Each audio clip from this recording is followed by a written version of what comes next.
Businesses today in every industry are looking to improve processes and management of their physical assets by harnessing the power of the Internet of Things. Farmers are connecting their crops and even livestock to see if any one animal is needing medical attention or retrieval. Hospitals are now using remote patient monitoring and equipment locators. Delivery and transportation fleets are now being connected, giving decision makers more real-time information. Electric vehicle charging stations are now leveraging cloud and cellular IoT technology to improve availability and user experience. And the list goes on and on and on, and will continue to grow as more problems are solved. With this surge in new IoT applications comes a robust list of vendors, each with their own unique strengths. Telarus Technology Solutions Brokerage is uniquely positioned to enable our partners to be expert IoT technology consultants and bring these solutions into their clients' businesses. We have built the industry's leading IoT team and exclusive sales tools to navigate the complexities of even the most advanced IoT opportunities. Real resources, real results. Telarus Advanced IoT Solutions, exclusively for Telarus partners. Ladies and gentlemen, put your hands together for wireless Chris Whitaker. That's in his contract. We all need a hype man. I need this guy to come with me. In fact, one of my mobility academies brought me a 1980s cell phone, inflatable. It was like 3 feet long. It's pretty funny. All right, welcome. Thanks so much. We got a nice intimate crowd here, so you guys are the hardcore ones. So thanks for being here. The next 45 minutes, we're just going to touch on what each of these suppliers can do in the area of IoT mobility. I think I got one at least alumni from an academy. Anyone else attend I don't think anyone else had an IoT Mobility Academy. You got the one, yeah, Sean, he's my fan club president. Yeah, so these are very complex, long conversations. So 45 minutes, we're just really planting a seed here. We're not gonna, so I really encourage you, if something sticks out, take notes, and do a great follow-up. There's a lot more to talk about. We just can't possibly get to it all. So on that note, I'm going to kick us off with just some brief introductions. Introduction, maybe 2 sentences or so of like, what is your company known for? Well, you asked before what I'm known for. Did we lose you? What happened? And I'm known for my big martini glass. But so write that down. Big martini glass. That's Epic IO. Epic IO. What are you guys known for? Are you dying on the mic here? I don't know what this one is. There we go. We were 2 companies. We were Broadsky, which used to do 4G, 5G connectivity, private LTE. We were acquired by IntelliSite, who had their own artificial intelligence platform, their own analytics for dashboards, things that work. So now the combination of the 2 companies into Epic IO is an end-to-end connectivity and IoT solution. It's rare in the business. Okay, excellent. Hey everybody, Jason McKenna, Director of Mobility and IoT at MetTel. So MetTel, we do a lot of different things. Been around since 1996. Got our start on the POTS business, POTS lines, traditional phone lines. We've expanded the portfolio over the last 25 years, and my role, and probably what we're best known for now, is our mobility play. So it's a fully managed mobility service.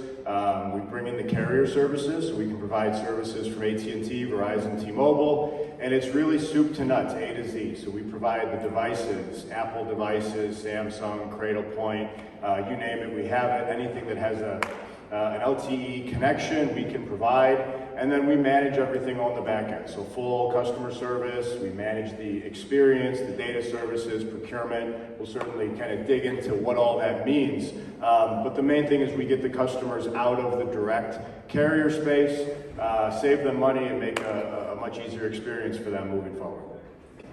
Long 2 sentences, but they were good ones. It was quick though. They were quick. My name's Hank Henderson. I'm from Granite Telecommunications.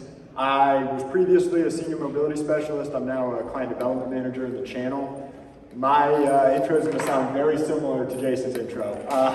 We started in 2002 on the POTS aggregation side, grew into really aggregating all different types of connectivity, including wireless. So really what we do is we help reduce cost on existing wireless plans and data through not only better rate plans, but also through rate plan optimization. We were Cradlepoint's largest dealer the last 2 years, actually. And what we do really, really well is kind of that full LTE deployment. So if we're deploying backup, we can not only sell them the device, the plan, amortize it all so there's no upfront cost, but we can also install it and compensate our partners on that installation. And so we can roll everything into a really nice, simple MRC. John? Yeah, so we're a managed 4G, LTE, 5G provider representing all the carriers, elite Cradlepoint provider. Probably what we're most known for is month-to-month contracts. Do a lot of temporary services, a lot of failed cable, failed fiber installs to be able to offer LTE and 5G on short-term and small contracts to get customers connected to the internet. And then from there, we've added IoT, managed IoT, and managed physical security onto the product portfolio. Excellent. It just kind of occurred to me, this is really the best of the best. When people call me and say, hey, who do you recommend? I mean, this is the team, this is my dream team right here. So it really it kind of worked out that way. I'm glad. And there's a little, some different offerings, right? So Epic and For2Fi, no cell phones, right? No voice, it's all data. And both you guys in the middle have a mobility practice, so you can do cell phones. And so let's talk about that real quick, Jason. What's hot? I mean, what are you seeing? And of course, Hank, I'll let you could chime in after him. But what are you seeing in the mobility space? Where's the opportunity? Why are people going with Granite? I'm sorry. MetTel. My dream team. I love these guys. I coach every day. So with I MetTel, hate my mind. I'm sorry. all good. Look at Hank. How can you not, right? All good, all good. So what we came up with really early on during the pandemic, during COVID, was a way to continue to get devices out to employees. Everyone went remote. The world changed, but business didn't stop. And we needed to figure out a way where you had IT managers and end users and everybody working from home, and they were still ordering devices. And you had all these boxes of equipment coming into someone's home, and that was really fun, trying to provision and get those out to their end users. So during that time, we came up with Mobile Device as a Service, or MDAS. We love our acronyms, so we got another one for you guys, MDAS. And really what that is our as-a-service model, but it's where we take care of all of the provisioning, the staging, the kitting, the configuration. So for an end user, whether it's a new hire, someone getting a new device, a device upgrade, whatever the use case, they'll get that new device, iPad, iPhone, smartphone, whatever it may be, shipped right to their home. And it's fully configured on the network that they need. All of their applications are preloaded and configured, so their experience is as simple as pulling it out of a box, powering up the device, and everything flows over the air through that provisioning process. Things like Outlook, their CRM tool, MDM for added security and automation and provisioning. All of that's configured to that end user, to that user. So all they have to do is power it up and turn it on.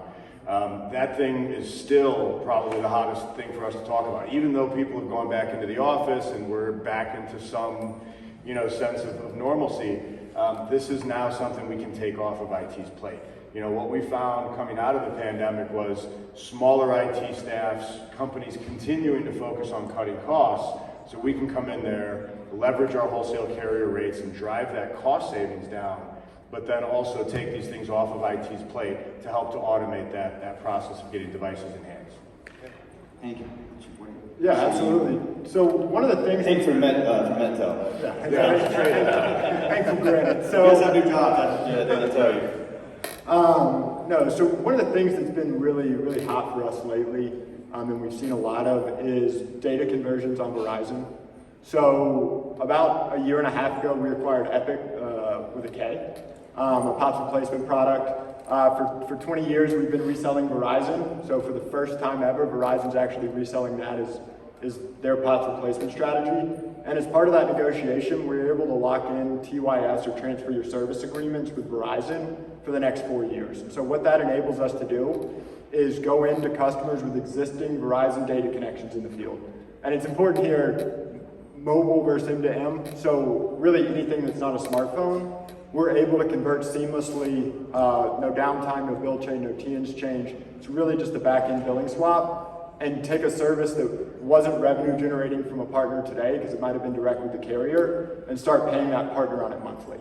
And so it's been a really easy way for customers to see savings, as well as the customer to start generating more revenue. And then once it's on our platform, what we'll do is manage it through our no-bridge platform, where we'll put all of the users on kind of the lowest cost data plan possible. At the end of the month, we'll compare what's that pool versus what's that usage, and automatically add enough data to that pool so they don't receive any overage charges and always pay kind of the best plan rate for it. So that's been one of the things that's been really, really big for us, and I'd say the past 6 months or so, is those Verizon data conversions and cutting costs on some of the existing services out there today. Thank you. And John, so kind of pivoting a little bit to the managed data connection and IoT. What's hot in your world? What are you seeing a lot of traction with, a lot of conversations? Or is it a mixed bag? We're starting to see a lot of traction with 5G. Turning more and more 5G customers up, making the transition to C-band and moving up from low-band 5G, the nationwide 5G. I want to dismiss what you just said. 5G, first of all, this ain't just a difference in shipping a different SIM. How's the install and the deployment, how can it be different with the 4G versus 5G? Yeah, so, there's really, what I call 3 flavors of 5G, right? There's your nationwide low-band 5G, which you're seeing T-Mobile and a lot of the carriers advertise today. Penetrates walls well. You can install it indoors in a cradle point device or whatever you're using. But as you start moving up the stack to the ultra-wideband 5G and really start looking at that, 200 meg to 2 gigabit type download speeds, it really requires an external antenna. Pretty high-powered antenna in some cases, and being able to deploy and install that on a rooftop or on the side of a building. So it just depends on where that 5G is going and what the customer's looking to do with it. For a lot of customers out there, the traditional low-band, C-band stuff is very, very adequate. We're seeing really good speeds and performance on it.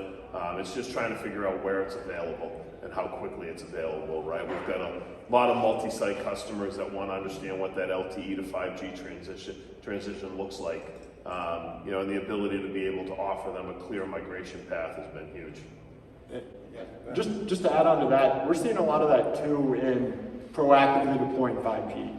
So going ahead and putting for Cradle Point, the W1850, that 5G modem out today to all their locations. And you might not have it available, but over the next 6 months, over the next year, as soon as that network is upgraded in that area, you're 5G ready and can flip over.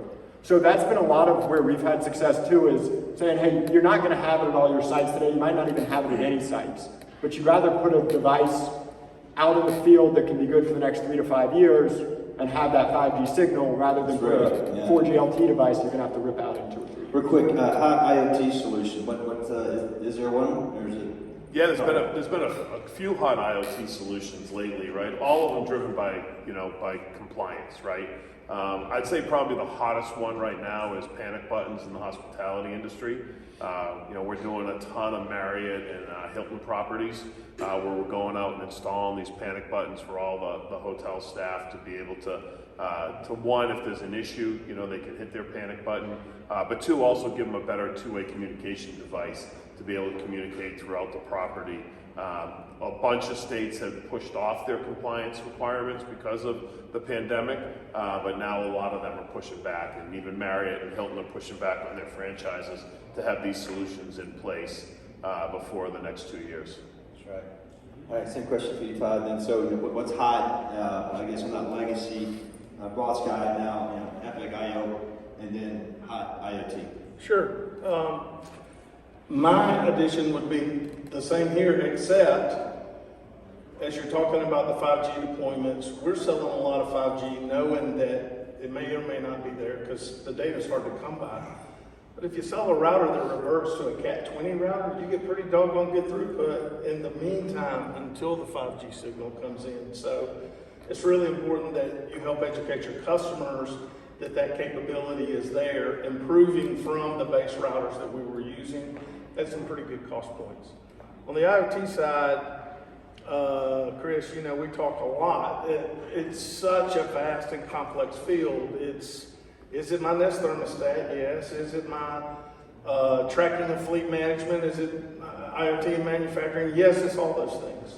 We had done a pretty good job, we feel like, at building use cases so that our partners could understand engagement with customers. And we've had some success. But the thing that we're really excited about right now is a specific product that we've created called Epic Air. And we are seeing engagement out the wazoo. Very quickly, what we're doing is using artificial intelligence and micro-dosing ozone into spaces. And the thing that's amazing— Like a room, like this room. Like this room, like a hotel room, let's just go through some use cases.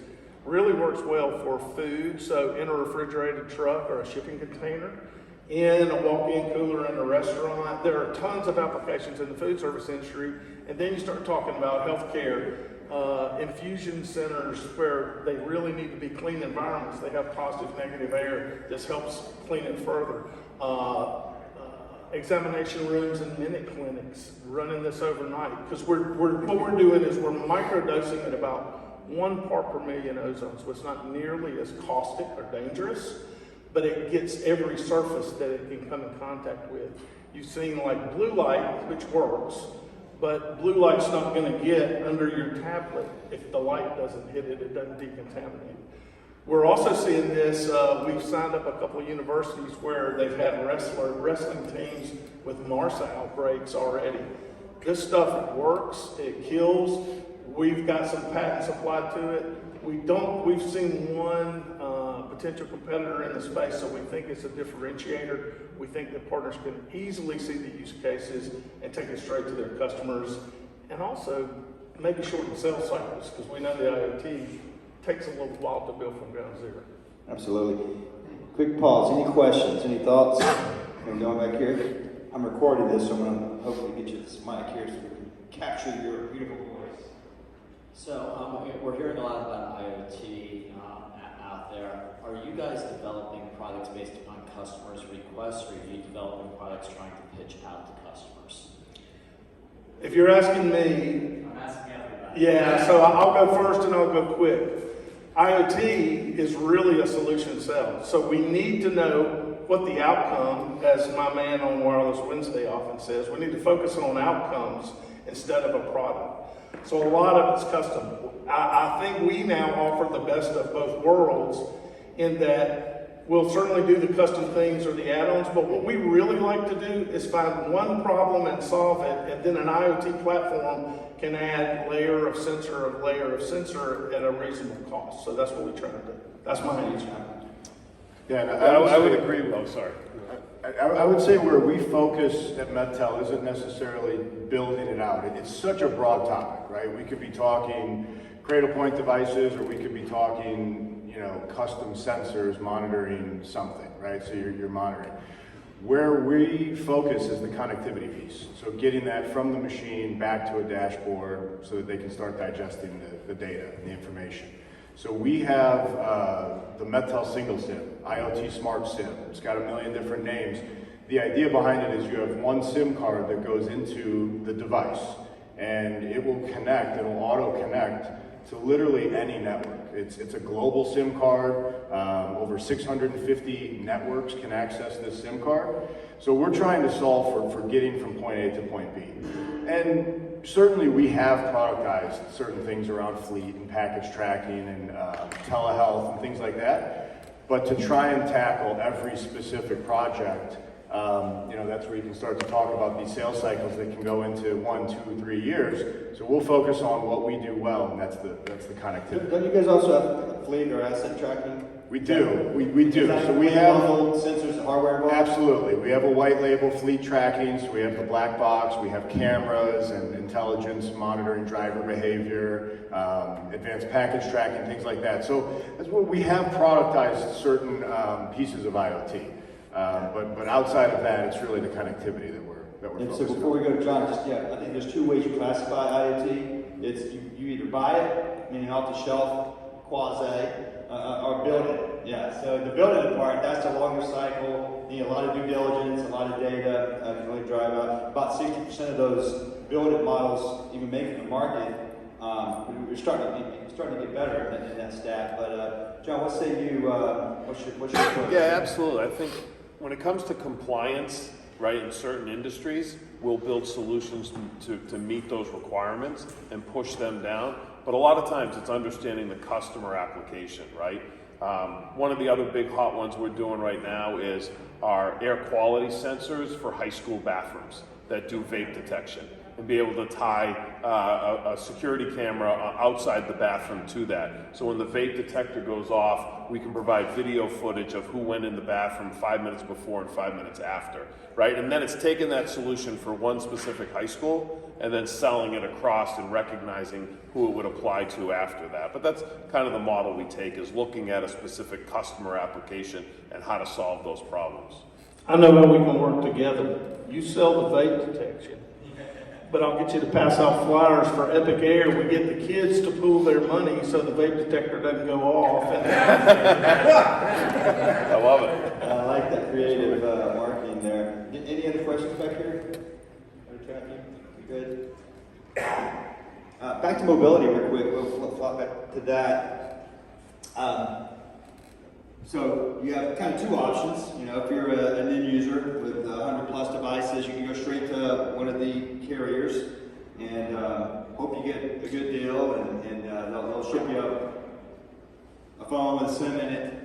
How is it different going through a mobility aggregator, Jason? What additional goodies can an end user expect, and what's the difference? Well, it starts with carrier flexibility, right? Being able to provide all three carriers from one single entity. The wholesale carrier rates that we can provide, so we're always coming in typically 15 to 20% cheaper than any large company can negotiate. We have Fortune 50 customers that we've still been able to provide a strong cost savings to. So there's always that savings component. The carrier flexibility. Not only can we provide cellular services from any of the big three, it's really the way that we package those services. So we're looking at everything from the organization holistically, right? So they might have, let's just say, 1,000 smartphones, half Verizon, half AT&T. We can build one big data pool for all of those devices to pull from.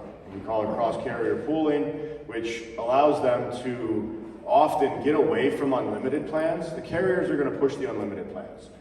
We can look at smaller, more managed pooled plans, again, pooling across all services, all device types, and all carriers, which drives that cost down. And then we manage it on the back end. So we're monitoring and making sure that they're on the right plans day in, day out, ultimately month in, month out, to make sure that they're not running into data overages, make sure they're not overbuying.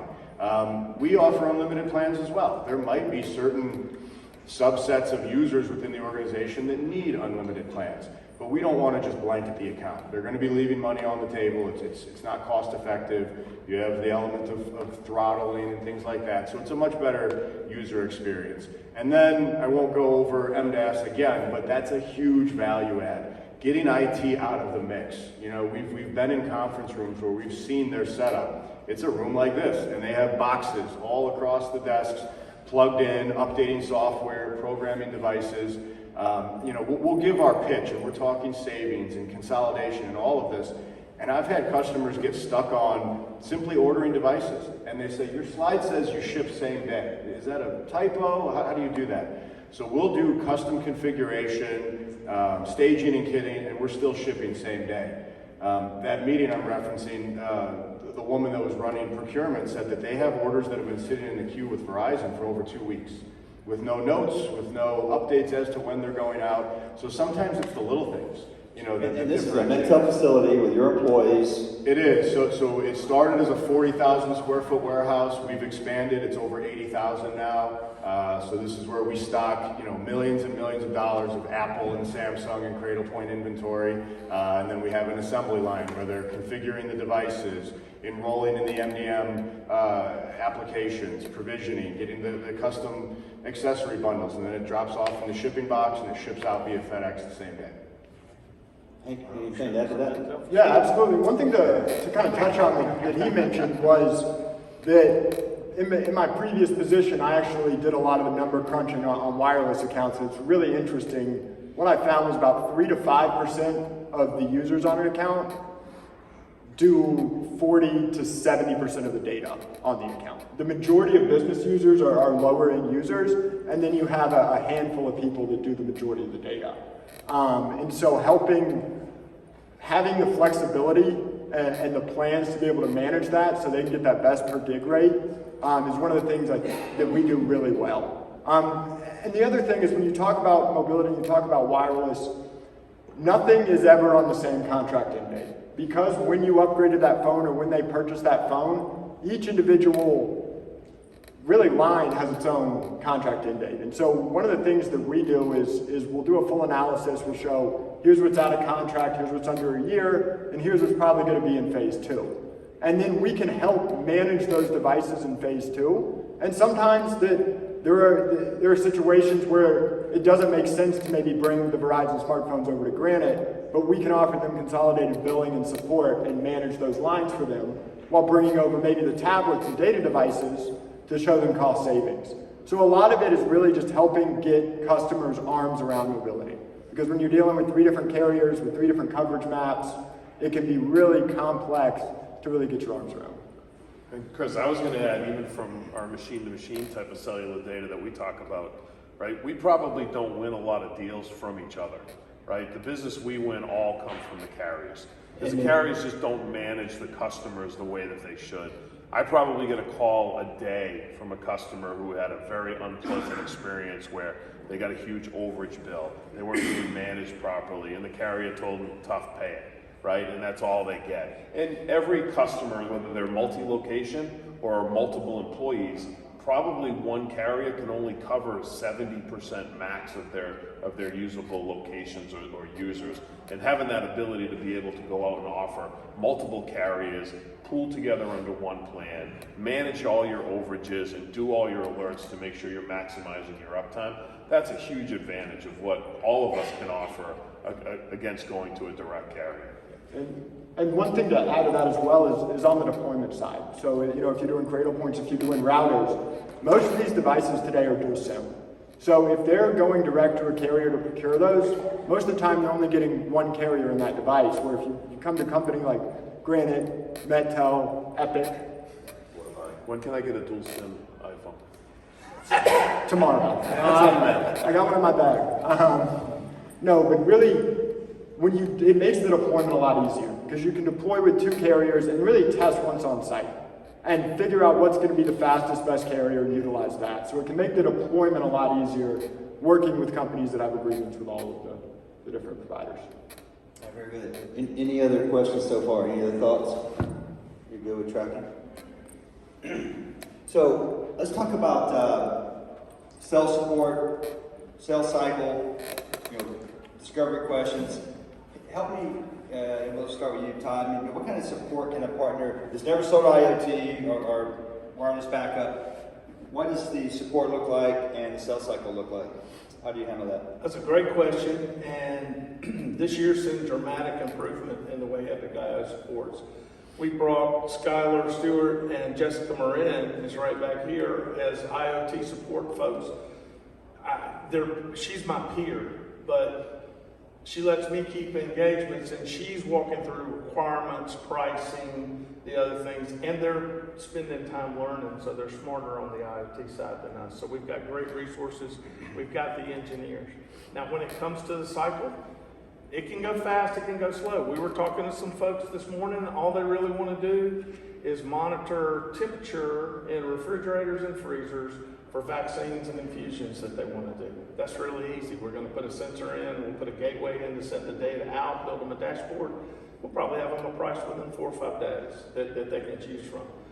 I've got a customer in Indiana that's a manufacturing customer, and if I see revenue off of that by July, we'll be lucky because they know they need to do some IoT things in their manufacturing process, but they don't even know, like, we're going to pull some data off of PLCs to do it. We've got a couple of processes we want to look at and go. So you need a team. It can't be one person. I think we're really well positioned right now to do that from a full spectrum.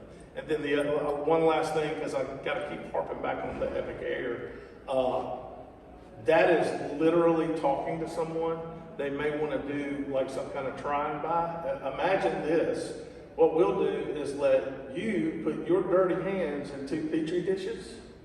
We'll set them in a room. We'll put an Epic Air in there. We'll leave 1 Petri dish uncovered, 1 covered that you just touched.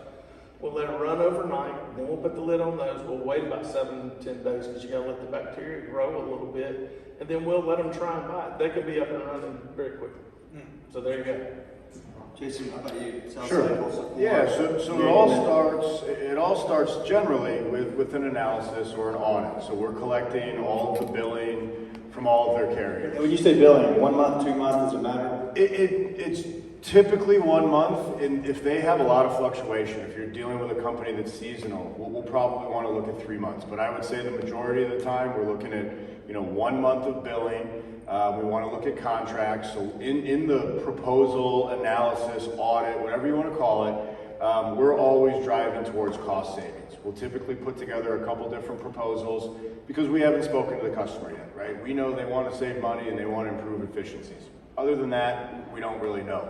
So we'll work with our partner, review the quotes, show them what we've come up with, and then we collectively go out, present that to the customer. Once we land on the final proposal and we have contracts and things like that, the rollout, I agree with you, it can vary, but I think on this side of the house compared to what a lot of partners are used to on the wired side, it's a lot shorter. I would say our average project, even when we start to get into the larger mid-market and enterprise, 3 to 4 months from signature to when they're majority have migrated over to MetTel. In terms of their experience, we have a project management team that's assigned day 1. They're working through the whole migration, and there's a lot going on there. That's getting their portal built and trained on the portal, making sure they know how to use that. We're going over an invoice to make sure there's no surprises and they understand the charges. And then most importantly, getting the lines migrated. Right, so getting all of their current services migrated from the direct carriers over to MetTel. 3 to 4 month window, certainly that can extend depending on the client's timelines. But as on our side, we can move really quickly. I'll give a quick example and pass it on here. We brought on a large financial company. They had at the time around 18,000 devices with the big 3 carriers, and they had a target date of being migrated and fully rolled out by their sales kickoff. So they gave us a drop dead date and we hit it. It took us about 2.5 months. Massive project, and that took both sides, collaboratively making sure things were done in that short amount of time. But that should give you an idea.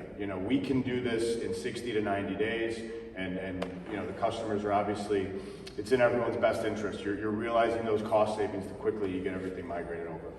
Before you go, Hank, I just wanted another thought.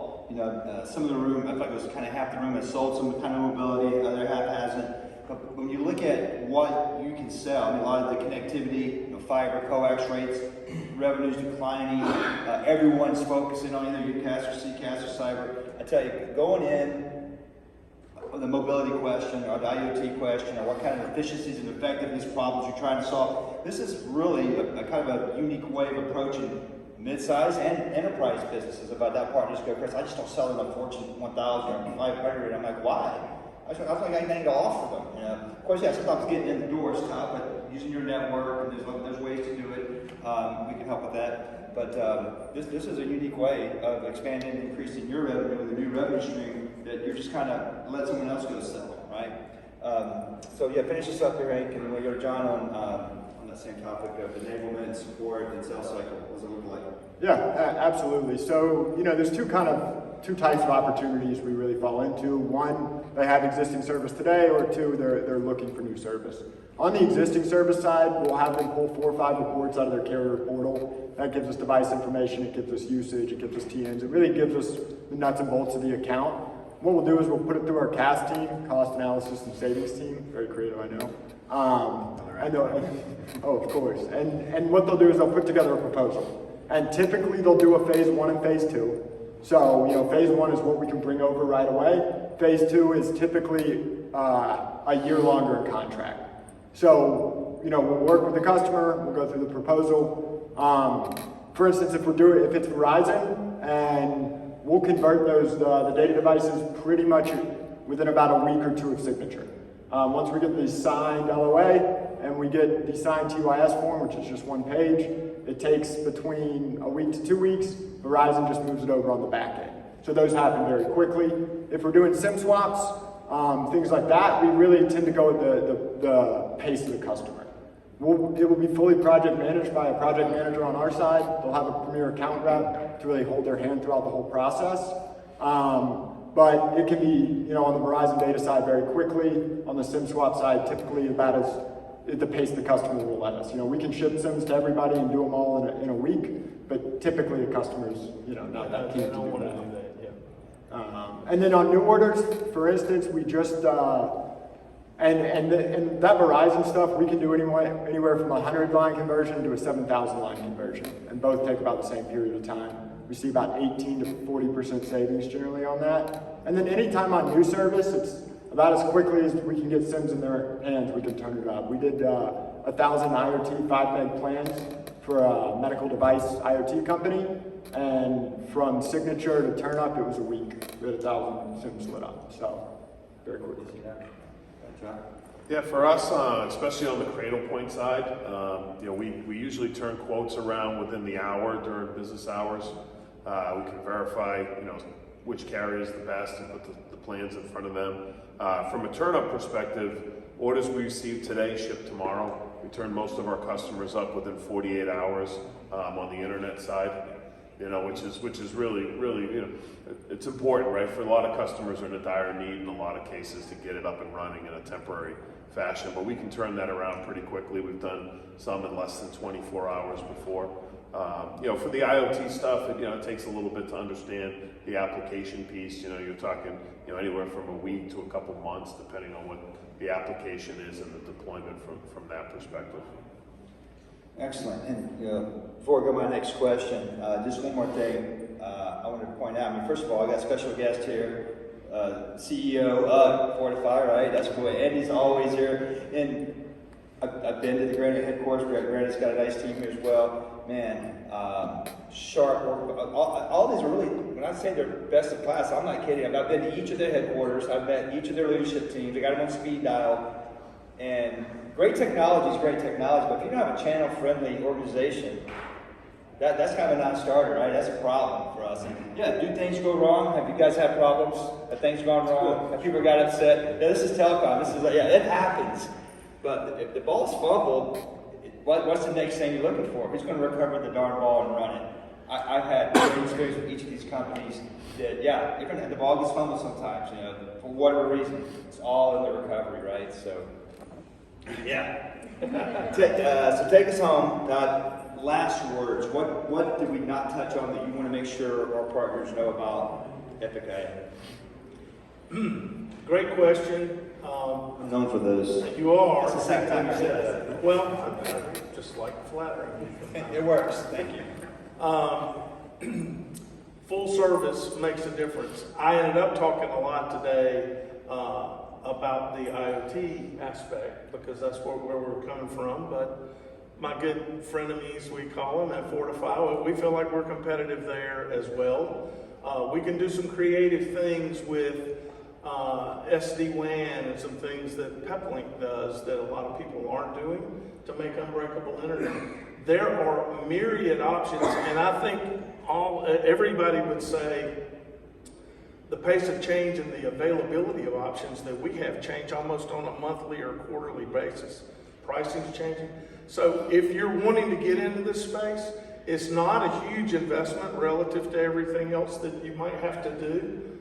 Consider it. Talk to us. We want to go up against our competitors, but make a little bit of investment in education because, as Chris said, these are differentiated things that partners are not calling on. These are things that you're gonna, I do need to talk about that. So I would just say, we're full spectrum. Call us, ask. Good last words, Jason. Sure, so I'll leave everybody with a good, what's in it for me comment. So first of all, we've always had a great compensation package around mobility. So there's upfront spiffs, there's a residual component tied to the MRC, and then we've also which, by the way, not the carriers always have that option. Most of them don't. Depends. Usually not. It's hokey pokey. Every quarter changes. You don't know what you're going to get paid on. Yeah, so that's a great point. Exactly, and it's a residual component. The best thing about mobility, it's always growing, right? Adding on lines, and that always hits your compensation, whether you know it or not. Customers are going into our portal and placing new orders every day, and that hits your compensation. But what I want to leave you with, we do have a great promotion running right now. On top of the spiffs and the residual, we have a 1x promotion on all deals that are sold. So it's uncapped and there's no minimum. So if you bring a 5K deal or a 50K deal, you're getting a 1x MRC on those deals. So significant money to be made. Again, if this isn't something you've done in the past, we're looking for an introduction. I've been in this space over 18 years. We have a great team behind me, the channel team at MetTel that can help with that, looking for an introduction. We include the partner on every conversation, every call, but we do take the ball and run with it. We know the questions to ask and really how to structure these deals to make sure that they move forward in a timely manner. Fantastic. Go ahead. Perfect. I'd say the last couple things to leave you with. One, 5G is coming. It's here, and it's something that's kind of a shiny object that customers like to hear about. There's some really good resources out there. Cradlepoint has an online course on 5G that's really good, that kind of just goes through the basics of it, the different spectrums, how it all works together. I highly recommend looking through something like that, having a good understanding of 5G. Kind of lastly, I don't think I've mentioned it today, but we can convert Verizon data devices. So take a non-reoccurring revenue for you guys today and turn that into a monthly reoccurring commission. So there's no downtime. So they don't have to sell the originals. So if they go into Prospect and they go, yeah, well, we have 100 stores with cellular backup and we're using Verizon SIMs, can they also bring it over to? Absolutely. And so they could have even sold it and gotten that one-time activation, and 2 years now that it's out of contract, flip it over and get paid on it again. So it can work both ways. I would say probably the one thing I want to leave with you about us is, we provide all of our Cradle points on a rental option month to month, right? So customers, there's tons of customers out there that have been burned by the carriers with overage charges or poor installs or didn't get the right signal strength. If you guys have any of those customers, we can provide them with the newer technology on a month-to-month contract, on a trial, get LTE, get 5G in their hands. We've turned so many of those customers around into long-term and multi-site projects to be able to drive this, right? Customers want to understand about getting from LTE to 5G. I can take half their sites and give them LTE routers, half their sites give them 5G routers, and as 5G becomes available, I just switch the box out and uptick the MRC and give them a full migration path so that they're not going out and investing in 5G equipment that they may not be able to use in some of their locations for 2 to 3 years. So we can put a real clear path together for your customers to not only try out the service and make sure it works, but give them a real clear path to 5G as it continues to grow. Fantastic. Last opportunity for questions. Any thoughts? Any aha moments? Did you hear anything you were surprised? Again, we're just planting seeds here. Do yourself a favor. I really encourage you to respond to their follow-up. I'm sure they'll be following up. Learn more about what they can do. Establish that relationship, because I tell you, it's always kind of cringeworthy when you get that call like on a Thursday night when I got a meeting tomorrow with a customer. Who should I recommend? That's flattering me. I'm like, well, I'm going to lead you right, but it'd be great if you already knew best practice, right? Don't bring on a supplier on the very first call when you never talked to the supplier before. I see it a lot. It goes wrong, right? Unfortunately, no one knows their roles. I mean, to have those pre-calls again with IoT mobility. If you haven't sold it, it's just tricky enough. I mean, could you get away with that with maybe it's a regular coax circuit? Yeah, probably. It's just it's internet, right? So many gotcha questions, so many due diligence questions, and of course, with a lot of these, suppliers offering multiple different types of services, maybe you don't want them to talk about a certain service because you already got that covered, right? So that's the best practice we see all the time is get to know them in advance, talk to them, understand. See if they have a weekly or monthly webinar series to stay on top of them. And of course, our sales engineers also talk to their teams quite often, and they're a great resource to kind of keep up with them as well. So let's give the panel a big hand. Thanks for coming, guys. Thank you for attending. All right, see you. Great job. On the wireless way, I've heard many great stories from amazing people. The Wireless Way is a double entendre, a show on wireless technology. But the deeper meaning for me is wireless means no strings attached, no judgment, and the way is the path, the journey, and the adventure. Join me.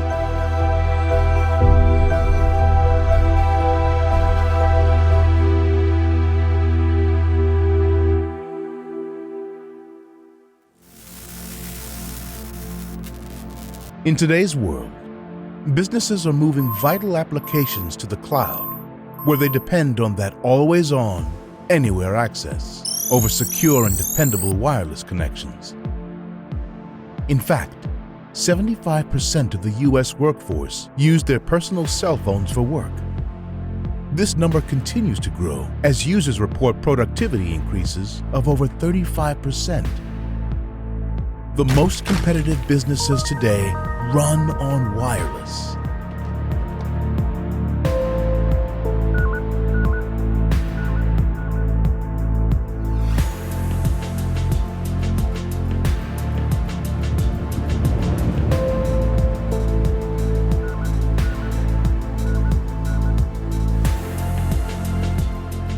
And as a result, the world of solution providers has exploded with options.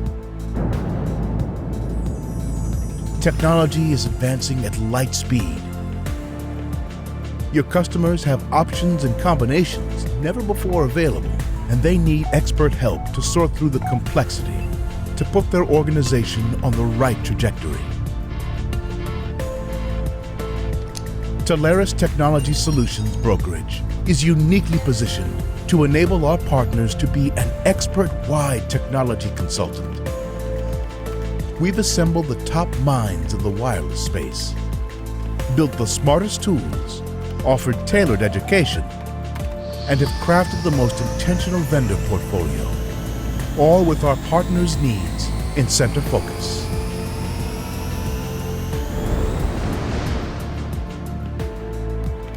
Real resources, real results. Telarus Advanced Wireless Solutions, exclusively for Telarus partners.